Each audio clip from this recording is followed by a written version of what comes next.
Good evening and welcome to this regularly scheduled meeting of the City of Kettering Planning Commission for Monday, August 17th, 2026.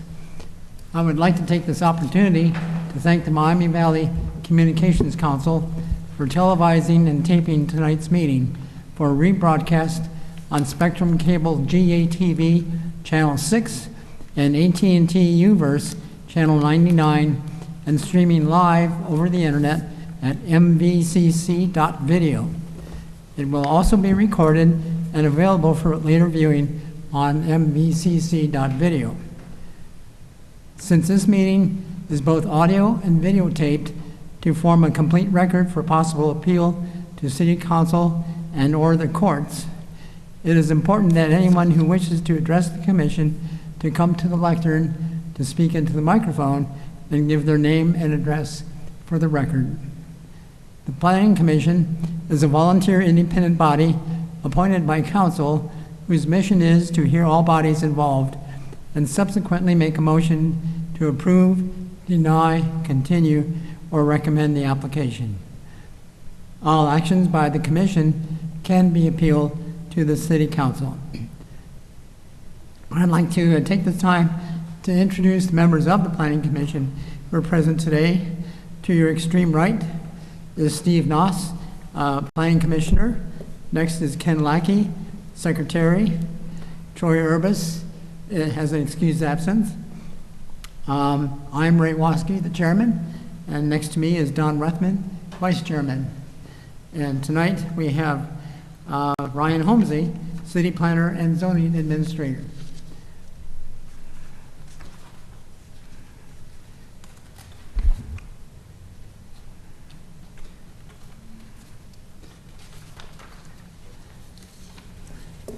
Under old business, the first item on tonight's agenda is approval of the minutes of the Commission's meeting of July 20th, 2026.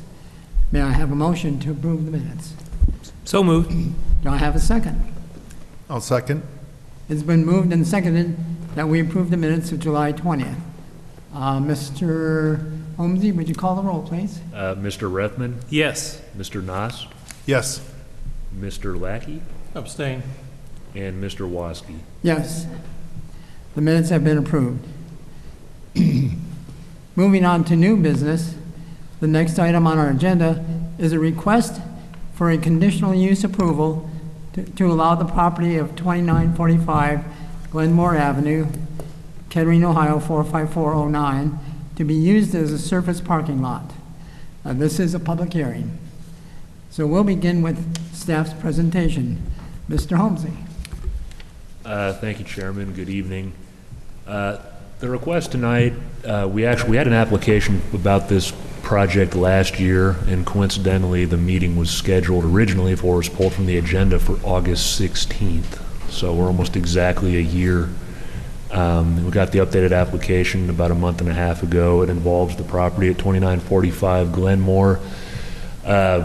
Last year it contained a old dilapidated house and some associated paved areas. That house and the paved areas have since been demolished and removed from the site. And this is phase 2 of that process for improving the property. It was acquired by the owners of the neighboring property to the west, which operates as the Blueberry Cafe, as you can see on the map right there. One thing that I wanted to bring attention to is this project is just, it's being reviewed as just a standalone parking lot. It's a conditional use because it's technically not a part of the Blueberry Cafe property. It's a standalone parking lot in an office zoning district, and that has extra requirements than if it was just an accessory parking lot to a commercial use that was permitted there. As you can see here, the property is zoned office. It's in the neighborhood center pattern district, which doesn't affect the project too much, but to give some existing condition photos on the screen now, that yellow star represents the subject property. This picture is taken on Glenmore looking west. You can see the residential property to the north there on the right-hand side of the picture. This is taken southwest looking toward the Dorothy-South Dixie intersection. The property fronts Dorothy Lane. And here's a picture a little bit further to the south, also looking west, a little bit closer to West Dorothy. One of the unique aspects of the property is that on the west side is a public alley. A relatively small alley. It serves the houses up the street before dead ending once it hits Glenmore. And that's shown on this picture here. Another item that is mentioned in the report, but I'm not planning on talking about it too much tonight, is when the house was here, there was an access point onto Dorothy Lane. You can kind of see the depressed curb right here. That's being removed and replaced with a full-height curb and sidewalk as a part of this project, which would be an access management improvement to the West Dorothy corridor. Here's a picture looking north up that public alley. You can see there's the wrong way sign right here. When I get to the comments on the site plan, I added a comment that says make sure that's not obscured. And here's one more picture a little bit further up the alley looking south. This retaining wall here is the edge of the buffer yard in the parking lot for the Blueberry Cafe. And this is the public alley. The subject property is on the left-hand side there. In the report, I always like mentioning this for conditional use reviews. What the Planning Commission is reviewing tonight is more so the use and any recommended conditions above and beyond the minimum zoning requirements for the use. So the site plan that we have that was included in the packet is not the site plan that's going to be approved. It's just to generate discussion. Whatever plan comes in the future, assuming that the Planning Commission approves the project, will have to meet our minimum standards plus any conditions the Planning Commission may impose on the approval. So the site plan that we have is on the screen here, and a couple of things to point out.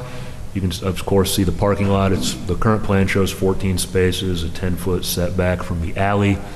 They'll have to work with the engineering department, but there is a widening of the alley close to West Dorothy, similar to what was done when the 3000 building was built at the corner of Far Hills and Dorothy. There's alley access to a parking lot there, and they widen the alley up to their access point as part of that project to make traffic move a little bit better near Dorothy Lane. So there's the access point on the Glenmore. There's a small public sidewalk extension along Glenmore. There's the pedestrian connection from the parking lot to West Dorothy. And as I mentioned earlier, there's the widened alley and the alley access to the property. When it comes to buffering, we did get some calls from neighbors and as a part of this project, which is not uncommon. One of the main comments we got is making sure that there's adequate buffering for the use. Our zoning code requires a 15-foot buffer yard on the north side of the property. Most of the project meets that requirement except where the access point close to Glenmore is located. It's required to be 25 feet setback from the right-of-way along Glenmore. The current plan meets that requirement. It's required to be at least 5 feet from the right-of-way along Dorothy Lane. The current plan meets that requirement and actually exceeds it by about 1.5 feet. And on the side yard on the alley, it's supposed to have a 10-foot setback, and it meets that requirement as well. The main staff comments that will be required for the plan to change, that will require changes to the plan to meet our requirements. In order to meet that buffer yard requirement on the north side, the Glenmore access point needs to slide a little bit further to the south. There's a couple parking lot islands that might not be slightly big and wide enough, but there's enough space to meet that requirement on the site. And then as a part of our review for this project, we met with our engineering department, and we asked them if we would prefer that they dedicate the right-of-way along the alley, and they said that would be ideal. So we're recommending a condition that within 6 months that they dedicate that right-of-way as a part of this project. And like I mentioned earlier, ensure that the wrong-way sign is not obscured by any landscaping on the site. We did get a landscaping plan for the project. Very good start. There's a couple comments that staff had. The northern side of the property doesn't quite, it meets the the width requirement, but not quite the number of planting requirements for a D-type buffer yard. Same with along Glenmore. And there's some parking lot screening requirements along Dorothy and that first parking lot peninsula that aren't quite met by the current plan. For the most part, other items with the landscaping plan meet our minimum requirements.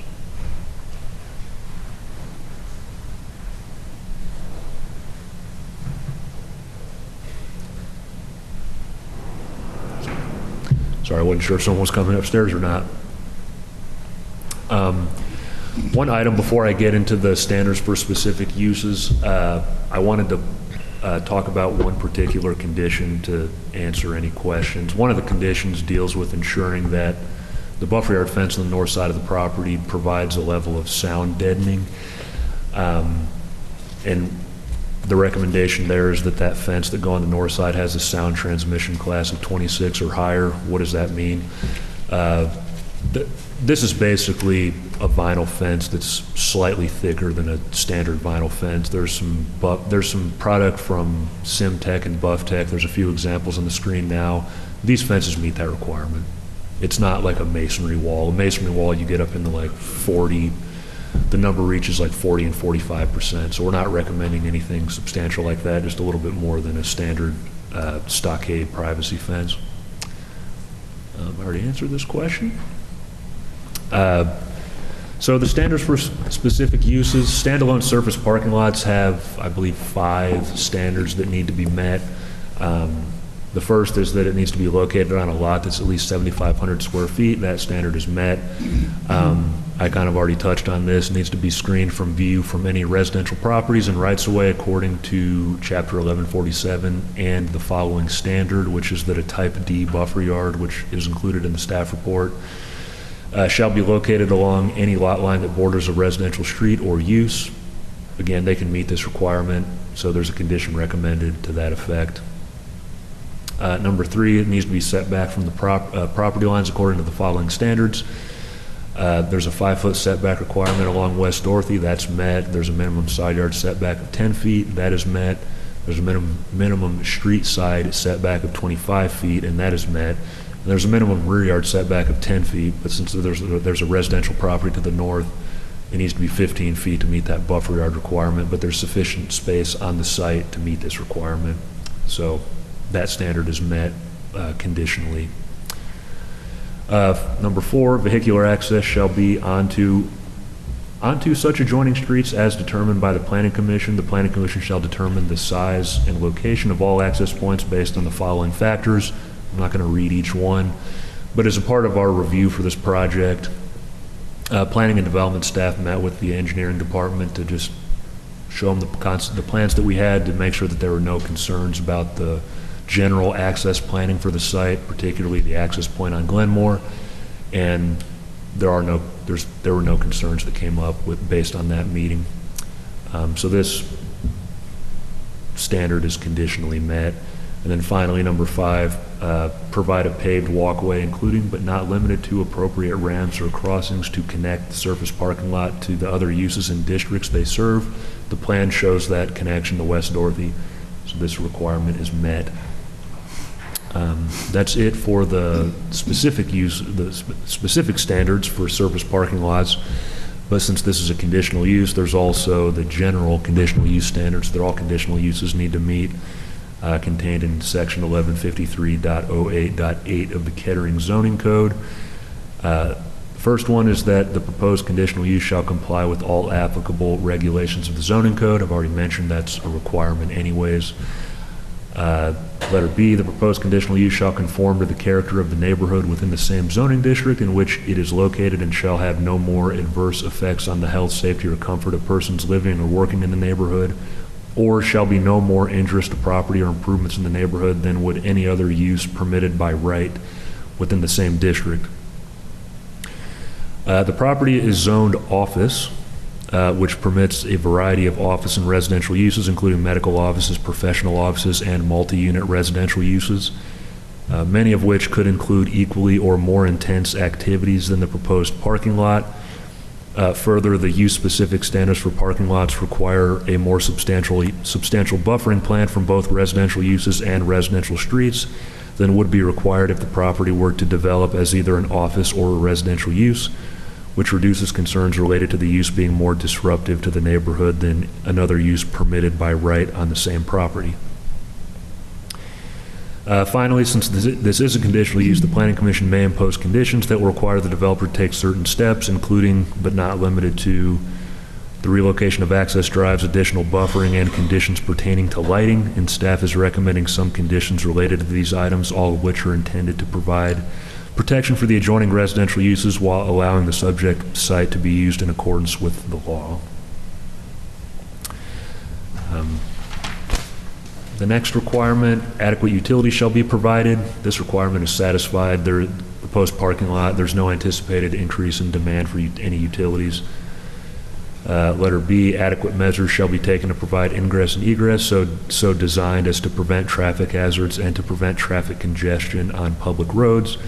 Again, we met with the engineering department as part of our review. We have some recommended conditions associated with this standard, so this requirement is conditionally satisfied.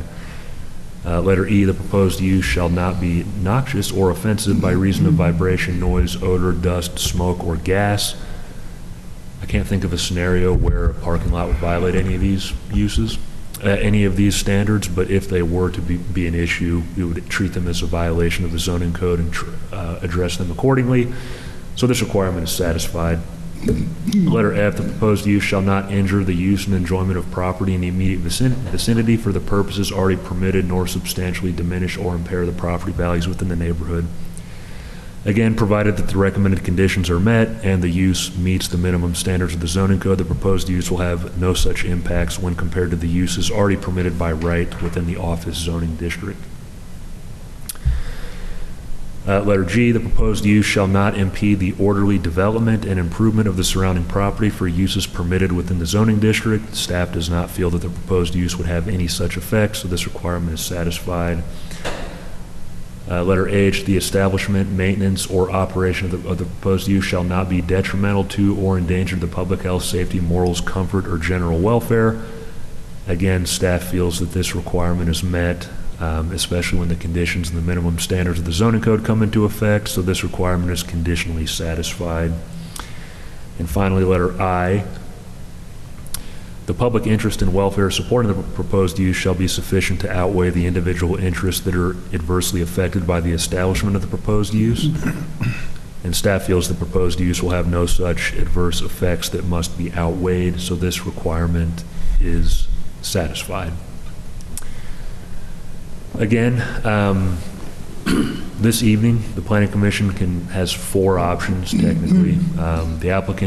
The application for the conditional use can be granted as requested, or the application for the conditional use can be granted with conditions, or the application for the conditional use can be denied, or the case can be continued to the next meeting. And I know there's some people here who plan on speaking, including on behalf of the applicant and some neighbors, so before we get to that, I'd be happy to answer any questions. Does the commission have any questions for Mr. Holmesy? I, as a newer member of the commission, but familiar with the location and having been a customer of either the Golden Nugget or the cafe that's there, is this parking lot an addition to resolve a number of parking spaces issue in its current configuration, the parking that is accessed off of South Dixie and there at the corner? Will this resolve an issue that exists with like too few of parking spaces there? Not with the zoning code. This Blueberry Cafe today has enough parking to meet the minimum standards of the zoning code, but our parking requirements are pretty low. And this is, so I'll let the applicants speak more to the situation of parking at the Blueberry Cafe, but technically staff reviewed it as separate from that use altogether. But by adding these spaces, they're not correcting a zoning deficiency with the current site. The current site meets the parking minimums in our code today. And if I heard you correctly, the alley north of this proposed parking lot is a one-way southbound only. Is that right? Yeah, once you get to that one-way sign. Right. So access would be off of Glenmore coming south towards towards Dorothy Lane. Well, the way that the alley's being widened as a part of this project, you could technically access it from Dorothy, assuming that that widening, this is the. Right, but to get past that wrong way spot where the sign was, Yeah. that's just a single, Once you pass direction. that, yeah, it's a single lane that goes up to dead ends into Glenmore. So if anyone were to want to access the site from either the Blueberry Cafe or directly from Glenmore, they'd either have to come off the proposed Glenmore access point or drive through the Blueberry Cafe site and turn south on the alley and turn into the parking lot. okay. But they could get to it off of West Okay. Dorothy too if they turn in on the alley. All right, Just all right. make an immediate right. Thank you. Anyone else? No questions. I have no question. Thank you, Mr. Holmesy. Is Mr. Roush the applicant here? Someone on behalf of the applicant is here, Roger with Roush, and also someone who represents the owner of the property is here as well. Okay. Would either of you care to address the commission?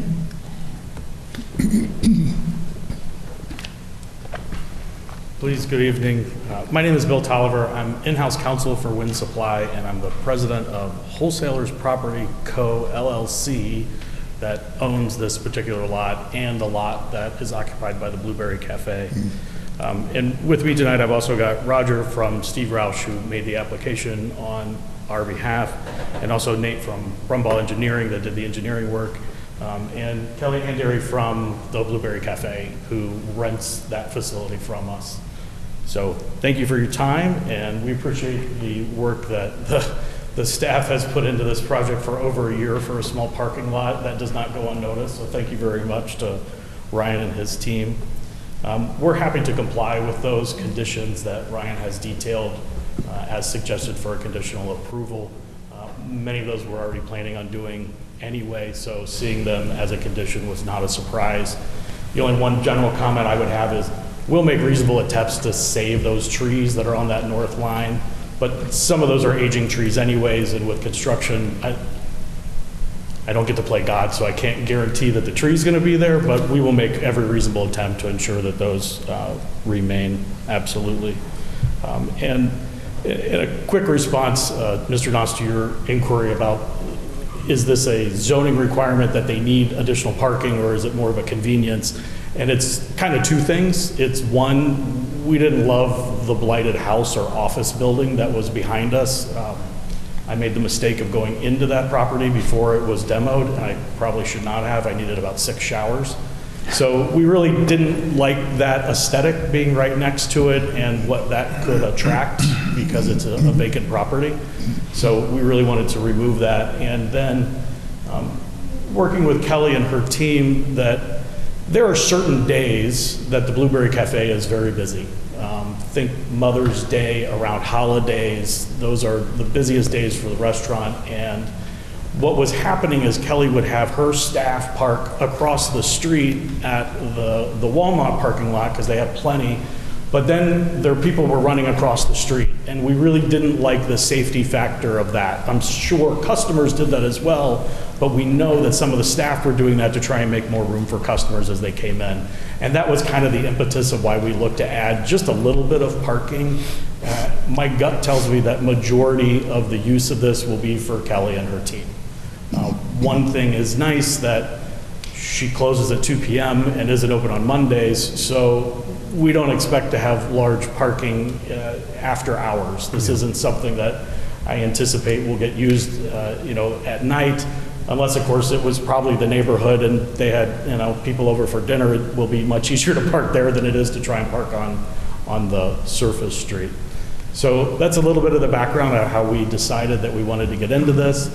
I hope some of you are familiar with Wind Supply and our campus, which is just up the street.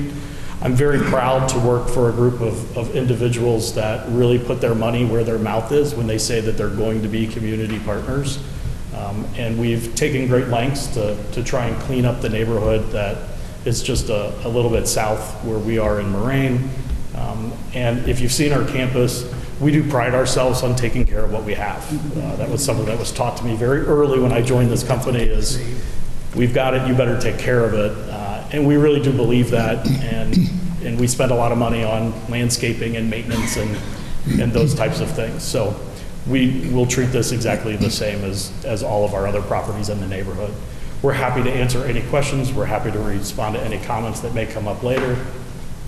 I just had a question. Could you state your address? I don't think I caught it. Oh, I'm sorry, yes. My office address is 3110 Kettering Boulevard, Dayton, Ohio, 45439. Thank you. Any questions? I don't have anything, thank you.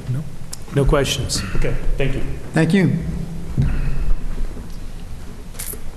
You want to speak? Yes. You're up. Just make sure he gives his name and address. Right. Yeah. I was thinking back, I said, I don't think I caught either one. Please give your name and address for the record, please. My name is Robin Maddox. I live at 2914 Glenmore. Thank you. I've lived on that street for over 40 years. And it's starting to get eaten up down by Dorothy Lane. I really don't have any problem with the parking lot. My problem is with the access onto Glenmore. Right now, you can get to the Blueberry Cafe off of Dorothy Lane. You can get to it off of South Dixie. You can get to it from the alley. And now they've got an entrance coming onto Glenmore. That street's only 4 or 5 houses long. The last thing I want to see is traffic going up and down the street, especially on Mother's Day, especially on holidays. You see a bunch of traffic going up and down the street, going in and out on Glenmore. Like I said, right now they've got 3 entrances to get in there. And I don't understand why they can't just do away with that. And in fact, it would give them more parking spaces if they did away with that entrance. There's that, and then I got concerned about lighting and noise also from the intersection. That's a very, very busy intersection. And if they cut down, they've already torn down the house and some trees. If they tear down the rest of the trees, it's just going to get noisier and noisier. That, and I don't know what kind of lighting that they have to set up, but there's no street lights in that neighborhood. And I like it that way. I mean, it's okay not to have street lights. It's okay for it to get dark at night. Like I said, my main concern is I don't want a bunch of traffic up and down the street. Then they'll have 4 entrances. And just like he said, Mother's Day, Christmas, that street could just turn into a traffic jam. Because if you use Glenmore, you can avoid Dorothy Lane. You can avoid South Dixie and avoid that whole intersection if you go down Glenmore, which is exactly what I don't want to happen. And basically that's it. Like I said, I've got no problem with the parking lot. If they do away with that entrance on Glenmore, it gives them more parking spaces, which is what they're looking for. And I think with that concludes about everything I have to say. Okay. Any questions? Concerns? Questions? You guys do understand? Thank you. Thank you. Mr. Holmesy, can staff look into whether it makes any sense to eliminate one of those entrances? Maybe we have too many entrances. I don't know. Well, again, technically it's a standalone.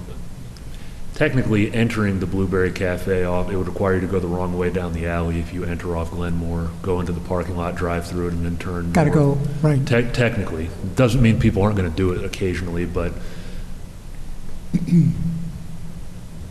one of the trickiest parts with traffic engineering is you can't really predict what people are going to do. You can do your best.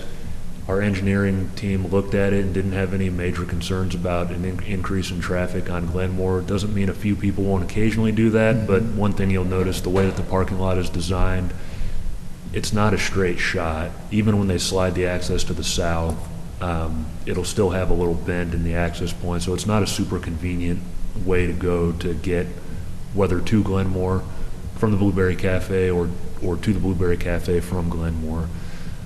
So the hope is that would mostly be an exit for people using the parking lot, turning south and then turning onto West Dorothy. I can't guarantee that they wouldn't go north onto Glenmore, but again, it's not terribly convenient to do it today. And one thing, the way the site is laid out today, it doesn't meet the zoning code, but the parking lot has been used as a gravel parking lot for the last several months, and there is an exit today that you can take. It ties into the alley, and the same access point that the house used is still on Glenmore. It's not super easy to use, but it's been that way for a while. Mm-hmm. I don't know if that's resulted in an increase in traffic on Glenmore, but our engineering team didn't seem to have a concern about it. When it comes to the other comments, our zoning code has very strict lighting requirements. I don't know if they're going to light the parking lot or not. They don't have to based on the hours of operation. Our zoning code doesn't require them to, but even if they were to, we have maximum lighting levels. We have full cutoff requirements, and there's even a condition recommended about the height of the light poles being 20 feet tall or less. And that's mainly because if you have an office use here, the maximum light pole height is 20 feet. So we wanted to make sure that it was consistent with what would be permitted on the property. When it comes to the trees, the original report that we sent out before the house was torn down, we wanted to try to save more trees on the property. Technically not required based on the law. We're recommending it as a condition to at least try to save the trees, but they could cut them down today and just keep the lot vacant, and we couldn't stop them. So the hope is to make attempts to save the healthy trees, which, sorry, I don't know why that happened. Make an attempt to save the healthy trees. There's only a couple. Most of it's honeysuckle. There's like a poplar tree and a hackberry and I think a mulberry. If you go up there, there's a few. But again, when they cut the trees down when the house came down, that didn't break any laws because we don't have a tree save requirement for this pattern district. When it comes to the noise, I do agree. Obviously, a building is more ideal for sound buffering than a parking lot. That's one of the reasons that the condition is being recommended about having a slightly more substantial fence than the minimum requirement of the zoning code. We also have pretty substantial landscaping requirements just in our zoning code to begin with. So let me go back to this plan. Again, this plan is not final, but along Dorothy, we have street tree requirements. Along the alley, we have buffer yard requirements, which this plan meets. On the north side, we have buffer yard requirements, and on the side where Glenmore is, we have buffer yard requirements. Obviously, they're not going to be planting massive trees to begin with, but as time goes on, the trees that are required will fill in a little bit more.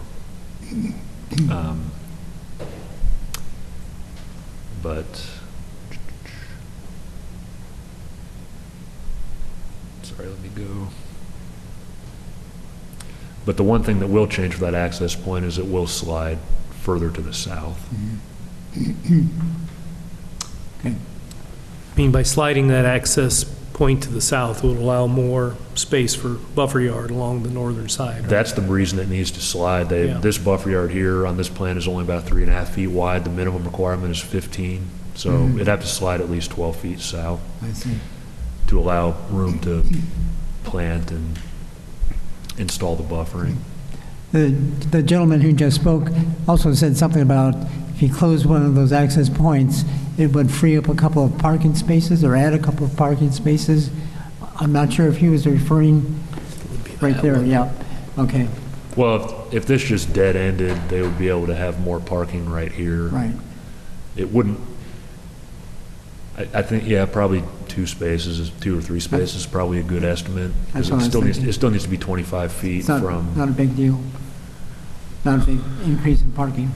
not a huge, it wouldn't be a huge increase, but again, it's,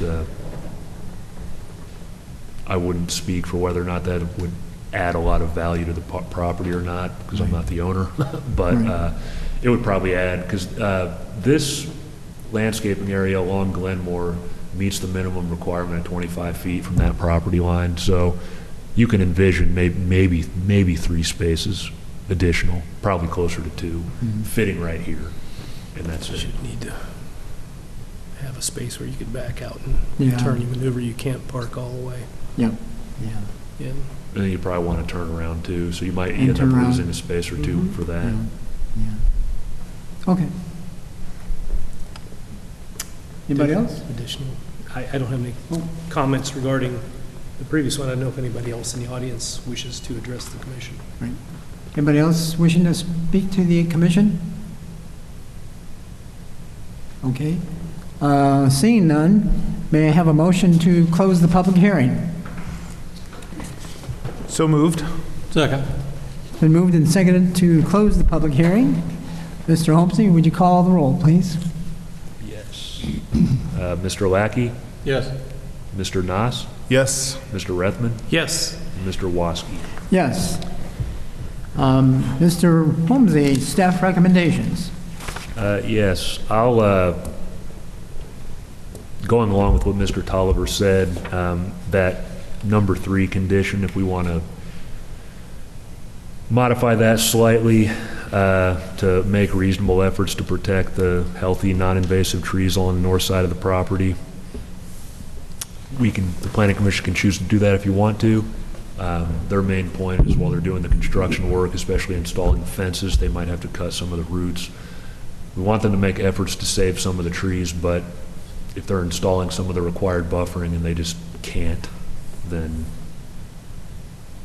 if the planning commission wants to tweak that condition, that can be done. Okay, I think Mr. Rethman is taking note on that as we speak. So, thank you, Chairman. The staff recommendation is based upon the evidence presented and the analysis and findings made, staff recommends that the request for the approval of the conditional use of a surface parking lot at the property at 2945 Glenmore be approved with the following conditions. Number 1 is that the required buffer yard fence on the north side of the property be a fence with a sound transmission class STC of 26 or higher and shall be 6 feet in height except when said fence is within 20 feet of the edge of pavement along Glenmore and in the areas where site distance requirements require a shorter fence. Final placement of the buffer yard fence shall be based upon final site grading and landscaping plans. Number 2, interior parking lot landscaping be provided in accordance with the requirements of section 1147.06.3.a and 1147.06.3.b of the Kettering zoning code. And number 3, the healthy non-invasive trees along the north side of the property be protected and saved. Healthy trees may be counted toward partially meeting the buffer yard requirements. Number 4, should any light poles be included in the parking lot, said pole shall not exceed 20 feet in height and the light sources shall be shielded from adjoining residential uses. Number 5, and this is one of the more critical conditions related to traffic along Glenmore. Should the use at 2932 South Dixie change to a high-traffic use where site visits are brief, including but not limited to a gas station, vehicle repair shop, car wash, or drive-through restaurant, the vehicular access point onto and from Glenmore shall be closed. Number 6, the applicant shall coordinate with and adhere to any modifications recommended by the zoning administrator, city engineer, and/or fire marshal related to public utilities, site access, grading, site distance, stormwater management, and emergency access to the site. And finally, number 7, the applicant shall, within 6 months of the approval of this conditional use, submit, obtain approval, and have recorded a record plan that consolidates the lots on the subject property and, if required, dedicates right-of-way. That concludes the staff recommendation. Thank you, Mr. Holmesy. Mr. Rethman, I believe you have a motion. I do, Mr. Chair. I have a motion for 2945 Glenmore. It is a conditional use approval.